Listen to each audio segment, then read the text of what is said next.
I'm Burge. Okay. Do the code. Do the code.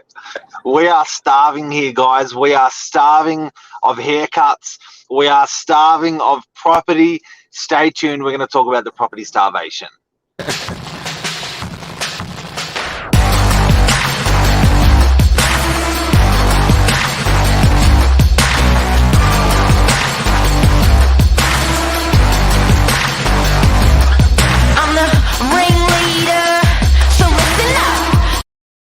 Good morning, everyone. Welcome to Morning Minutes, episode 517, with myself, Michael BURGIO, Mark Novak. I made an error in judgment with my hair. I thought, didn't realize it was so long. I needed to try to, anyway. The struggle is real. The struggle is real. No barbershops open. Listings are low. Nah. It just, what are we in our 8th week now? 7th week now.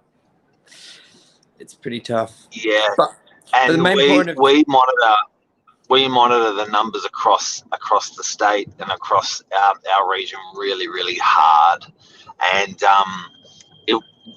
it's the one thing that is common with everything is that property values are property stock on market for sale residential is so low that it's actually putting an awkward and ugly pressure on affordability. Government doesn't like that. If it wasn't already hard enough. And the concern, red flag here, this isn't after a downturn. This is after, this is after a 50% growth. Where, you don't normally, you see this pressure if the market's been slow, pricing hasn't moved, if not if it's down, like 2018-19, where you had a downward market, things were hard to sell, lending gets easier, listings low, and then you see this surge. We're going to see it even harder. I would not be surprised if we see total over 12-month growth up to 60-70%. And we're talking about on $1.8 million property. So this is huge. That's 600,000, because right now we're at the lower stock levels, 372, 700 went to auction, 80% sold, and it's not slowing down. And the residential market, what we're seeing with lockdowns, you don't want to say it's lockdown proof. It's just so buoyant. Yep. All right. Lockdown happens. Listings low, prices up. Go out of lockdown, prices up. It's just, there's only one outcome: prices up. Well, it's not like people, I don't know, you'd think, okay, I can support that if everyone's making more money, but the country's getting into more debt, and the property value, it's counterintuitive. The country's getting into more debt, and the property values are going up. It's not real money. It's sort of it's not real. And it's play money. It's monopoly money. It's making it less affordable for people. So it is a concern. Big. And we're property people. You would think we would love this, but we've said it on many shows before. We like sustainability. 40%.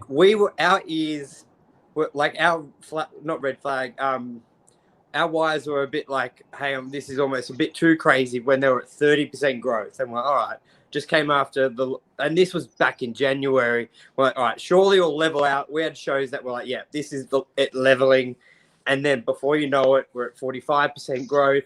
50, some suburbs now 55, and what we're seeing now, we'll be at 70%. And you're right, it's this wages aren't make a ponytail. It's not as long as it used to be. Wages are, I'm in opposite angles of the camera, so wages have not gone up. It's no chance. 60% growth. Look, we'll see it. Most of our suburbs, Northern Beaches, are already at 55 for the 12 months. So, yeah. Do you have any? Yeah, we're already there. We're already at basically 60%. Already there. If you bring up a lot of suburbs on the Northern Beaches and you look at what they've done the last 12 months, it's pretty goddamn scary. Certainly. Luke, we can give you an example in DY where we sold the we sold the property for 950 two and a half years ago, and nothing was done to the property, and it just traded for 157. That's 63% growth. Yeah, we know Monaval's done that. So it's pretty crazy in our little pocket. We're seeing it with low listings. So what does that mean? Well, it just means... So what that means for me is, as soon as I see that normally happen in the marketplace over the years, I normally see people going bubble, bubble, bubble, bubble, bubble. Don't buy because it's going on into a bubble. Yep. I don't think it will happen. Our government, we've said on a few shows before, property is well done, great growth. Property is a pretty big foundation. So whatever other economic factors have to get up to meet the new property level, I think if we hit 60% growth, there'll probably be a 20% decrease. Maybe could be in 2 years or 1 year or 3. Then I think we're at our new level. I definitely think when we're at a pretty strong level, because we only hit our 100% growth in 10 years at 30% growth. We were pretty far behind. We had lagged the last 3 years. Yeah. So it wasn't crazy over a 10-year period. But now we're 30% above it.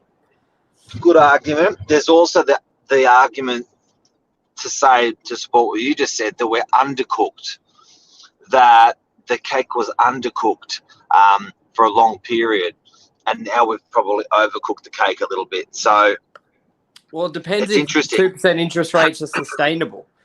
This growth hasn't come from nowhere. Money's half price. A $2 million mortgage, you can buy a $4 million property. Like, it's not rocket science. Money's half. So people going, I've only got 30 grand of interest. I can now get a property worth double because my rates are half.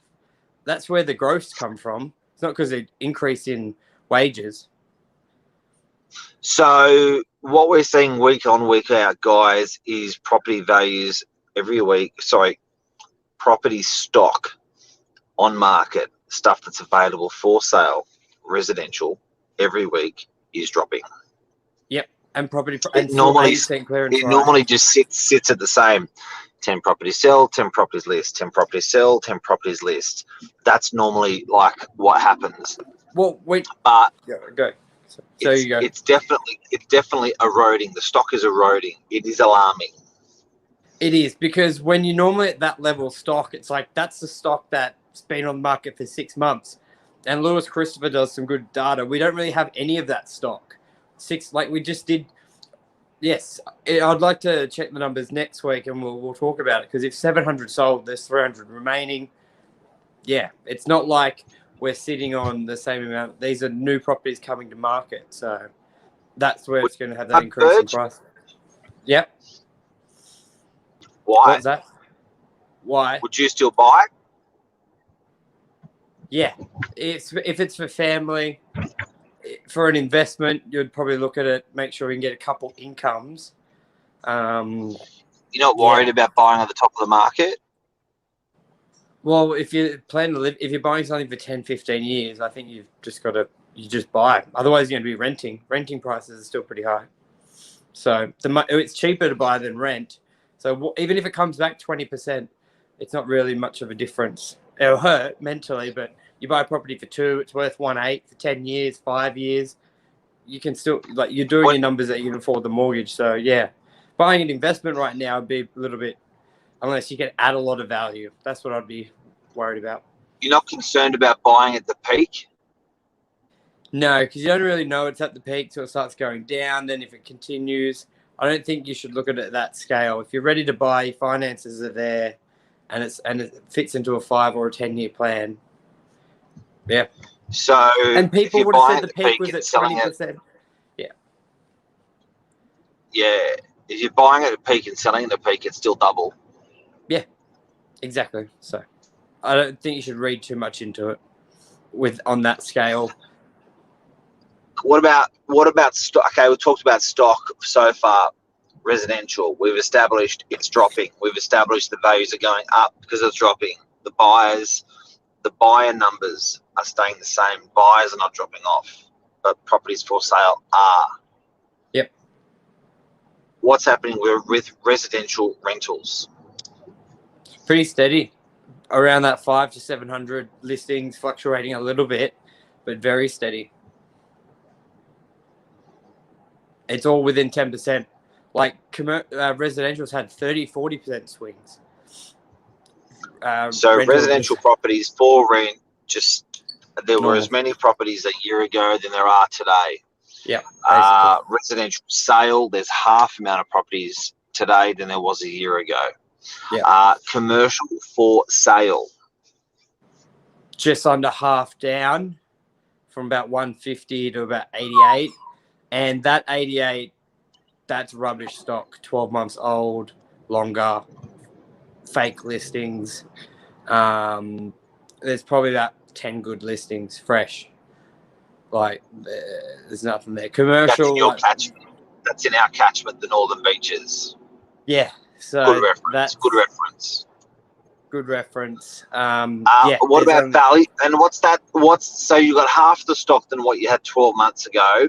Have you found the pressure at putting that being an upwards pressure on price? No. You found you got with residential, we've got the same amount of buyers than we had 12 months ago. There's a lot of buyers buying, a lot of buyers still coming on the market. Buyers. What about buyers for commercial? They're half the amount of buyers out there than there were 12 months ago. Yeah, half, if not even more, gone. Everyone's waiting to see. Like, we're doing a lot of the calls and we're culling through a lot. So we're just waiting and seeing.